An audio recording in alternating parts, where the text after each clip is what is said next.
trombosit rendah dan berlangsung lama itu ke arah ITP, namanya idiopatik trombositopenic purpura, ITP. Biasanya yang gejala yang bisa dilihat itu kalau ada bercak merah atau keunguan biru di kaki. Karena trombosit itu komponen di dalam darah kita yang fungsinya itu untuk pembekuan darah. Kalau orang DBD itu kan trombositnya turun, nilainya di bawah 150.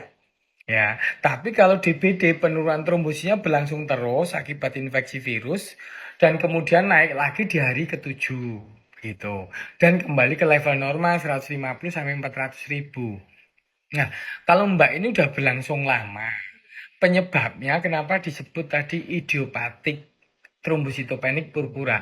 Idiopatik itu artinya tidak diketahui secara jelas, tidak bisa diketahui secara pasti, dan kemungkinan besar salah satu penyebabnya autoimun. Autoimun itu berarti sistem kekebalan di dalam tubuh itu menyerang anggotanya sendiri. Karena sistem kekebalan tubuh itu kan menyerang musuh dari luar, tapi kadang-kadang pada suatu titik keseimbangan tertentu terganggu itu menyerang anggota tubuhnya sendiri. Makanya itu salah satu pemeriksaannya itu komtes. Komtes itu untuk mencari antibodi yang menyerang sel darah merah sendiri. Ada pemeriksaan yang lain, anates. Anates untuk mengetahui adakah gejala autoimun yang menyebabkan lupus, penyakit lupus tahu kan? Itu terus kemudian ada pemeriksaan lain, fungsi apus sel darah tepi untuk melihat apakah trombosit muda, apakah ada sel darah muda yang juga terganggu. Karena kan produksinya sel darah tuh dari sel darah putih, sel darah merah, trombosit itu kan di sumsum tulang.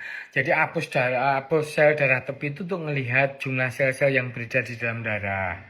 Itu dari yang muda maupun yang tua. Kenapa sih ada istilah muda maupun tua? Karena sel darah merah itu kalau dalam tubuh kita beredar sekitar 120 hari atau 3 bulan lebih. Makanya orang donor darah itu tiap 3 bulan. Tapi khusus trombosit itu hanya beredar di dalam darah itu 10 hari. Kemudian dihancurkan oleh limpa.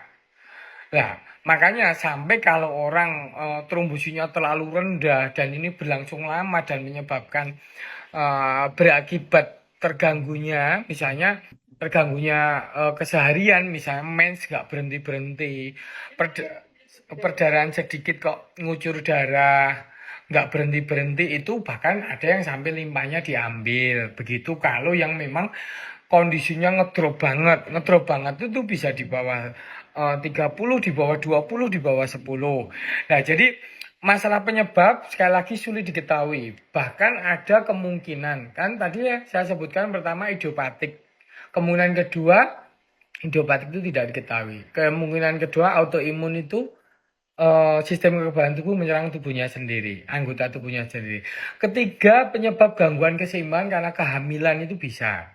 Waktu hamil itu kan adanya nyawa baru di dalam tubuh nyawa seorang wanita. Itu menyebabkan gangguan yang sulit diketahui. Terus kemudian bisa karena infeksi virus. Misalnya biasanya dilakukan pemeriksaan apakah ada infeksi virus di hati. Kan kamu ada pemeriksaan faal hepar kan. Apakah ada penanda hepatitis C-nya ada apa tidak. Terus kemudian juga ada pemeriksaan misalnya anti HIV karena virus HIV juga bisa menyebabkan terjadinya ITP gitu. Jadi pemeriksaannya tuh banyak untuk bisa menentukan hal tersebut.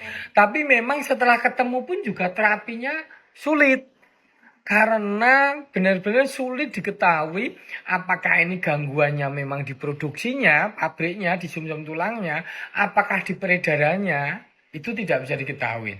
Tetapi kalau pada kondisi kamu masih agak tinggi kayak gini tuh nggak usah khawatir dulu. Mending perbaikin keseimbangan tubuhmu.